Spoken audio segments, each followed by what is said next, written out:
Hello everyone, thanks for joining us today. My name is Brody with Harmonic, and today we're going to be taking a look at the door panels and door speakers of the Model X, including the front doors and the Falcon Wing doors. So with that said, let's over to the warehouse and get started. Alright everyone, we're going to start at the driver's side door of the Tesla Model X. It's a little different than the S, so let's get started. First things first, this piece of trim is all one unit. It's held in by clips. You're going to start prying. You're going to take it all off. One thing to look for is the addition of these new metal clips. There are hooks you got to press down and pull out to get them to come out. Once that's removed, it's going to reveal 3 bolts. 1, 2, and 3. And the 4th bolt is going to be in the pocket, just like on the Model S. Once you have all the bolts removed, you're going to go ahead and you're going to pry the door off. It's held in by clips, just like the other Teslas. Once you get that, you can remove the door. Alright, so on this door, we already have our trim off, and we already have our 4 bolts off. Once you pry it off, as this door already is, you can peel the door back. And one of the great new things is there's only one connector coming off the door. And once you unplug that, the whole door is free for removal. And that gives you access to the speaker now. And the speaker, if you recognize it, is the same speaker that's in the base model of the Tesla Model S, and it's the same style speaker that we use. So once you unbolt it, same connector, iSpeaker goes right in. Alright, so we're sitting in the driver's side of the Model X. So working on the Falcon Wing door, first thing you're going to do is remove the trim just like the front. This one again, it's got the 2 metal hooks that are spring loaded that you got to push down to remove. The only difference with this one is once you remove it, before you can actually pull the trim all the way out, you're going to have to slide the trim to the back. There's a captivating rod under both of these that you have to slide out to remove. Now once you have the trim removed, it's going to gain access to these 4 10mm bolts. Once you have those 10mm bolts undone, you can then move to the next step of removal.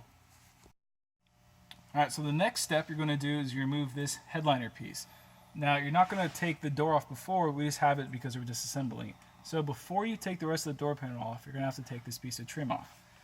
This piece of trim is mounted right here, and it's just held in together by clips. It's just 4 on the top. They're simple. And you've got 3 on either side. You're going to get your pry bar, and you're just going to pry, popping each clip at once, and make sure you apply pressure in the area where each clip is stationed. So with the door in this position and the head trim removed, you can now remove the door itself. Removing the trim is going to expose 4 10mm bolts. They're located 1, 2, 3, and 4. We have the door on and the 4 10mm bolts removed. You can start by prying the door off. Once the door is off, you're going to locate again one large connector that you can undo, releasing the door panel. Once you have the door panel removed, it's going to give you access to the speaker location. Alright, so I'd like to go over a few new features about the doors that weren't in previous Teslas.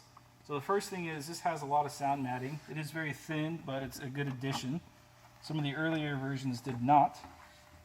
It's not quite as good as dyno matting. It's just held on by hooks. So you can go ahead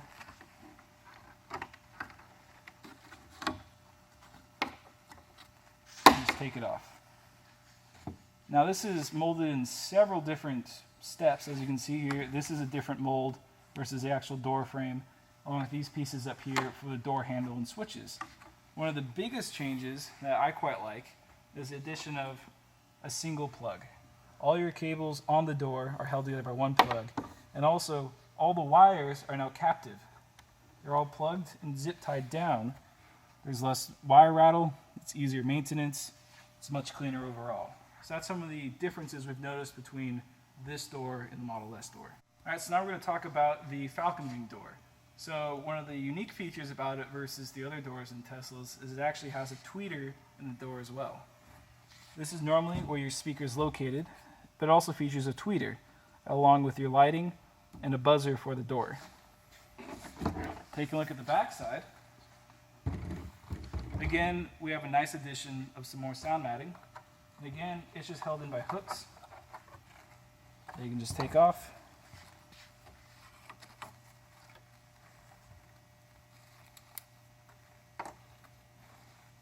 Alright, with the sound mounting in the way, it reveals the door. Again, this one's a lot less complicated than the front one. There's a lot less multi-molding going on here. You can see this upper piece is a little different as it's fused together. Take a look here. You can see the back of the heatsink for the light, your buzzer or your tweeter, and your buzzer up here. Again, nice wiring, all captive, one master connector.